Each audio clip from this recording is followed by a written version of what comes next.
Hello, everyone. I'm here with a spooky story for you all. So turn off the lights, get under your blankets, and listen closely because this one's a real chiller. My great-aunt died in her home a few years ago.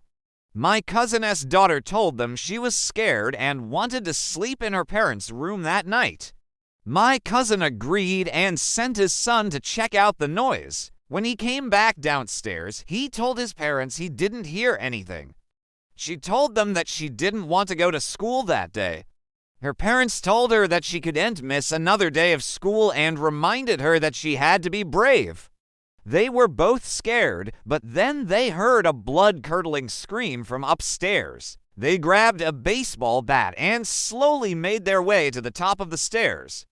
If you want to request a story, leave a comment below. And remember, turn off the lights, get under your blankets, and listen closely because the monsters are real and they're coming for you. They started to make their way down the hallway when they saw a door at the end that was slightly ajar. It was their daughter's room. They slowly approached the door and it suddenly flew open. They screamed and took a step back. As their eyes adjusted to the darkness, they saw their daughter standing in the corner of the room. She was breathing heavily and her eyes were wide with fear. They asked her if she was okay and she told them that the monster was gone. She then collapsed on her bed and fell asleep. After she stopped crying, she got on the bus to school, but later that day, my cousin received a call from the school principal. The little girl told the principal that she didn't want to go to school because there was a monster in her house. The principal told my cousin that she also said she didn't feel like doing her work and asked if he could come pick her up early. My cousin told him that she probably just wasn't feeling well and that he would be right there soon. After dinner, my cousin and his wife tucked their kids into bed and they all went to sleep. She told him that she wasn't lying and that there really was a monster in the house. She told him that the monster had been trying to get her for 3 nights straight.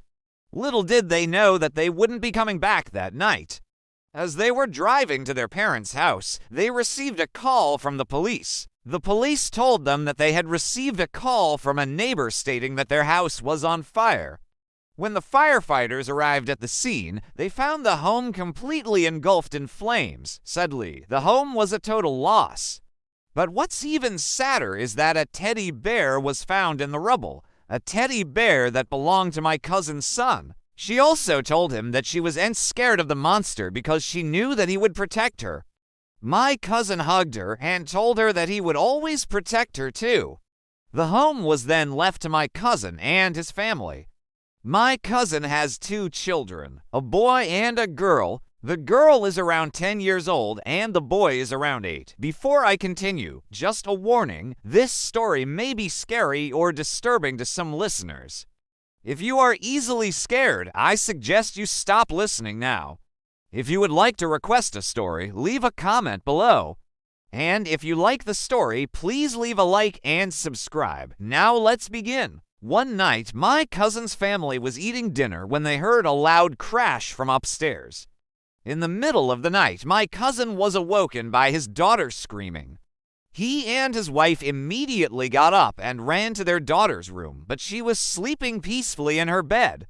He described it as someone walking back and forth slowly and deliberately right outside their door. Of course, he was scared, but he didn't want to show his fear to his wife. So he got out of bed and started to quietly investigate. As he got closer to the door, the footsteps became louder. Then he opened the door and saw nothing. He called out for his son, but there was no reply.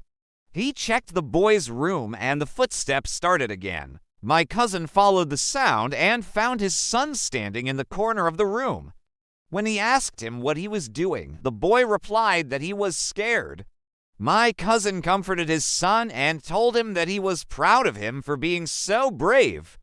Then they all went back to their rooms. They checked under the bed and in the closet, but everything was fine. They brought her back to her room and stayed with her until morning. When it was light outside, they sent her back to her room. She told them she wanted to stay with them again that night, but they told her she had to be brave and face her fears. Later that night, my cousin was awoken again, this time by the sound of footsteps in the hallway. The next morning, my cousin and his wife were talking to their kids while eating breakfast when suddenly their daughter started crying. When he got home, he asked his daughter why she lied to him about the monster. That night, my cousin and his son were watching TV when the power suddenly went out. The next morning, my cousin took his kids to their grandparents' house so that he and his wife could have some time to clean and reorganize their home. Thank you for listening to my scary story. If you like it, please leave a like and subscribe.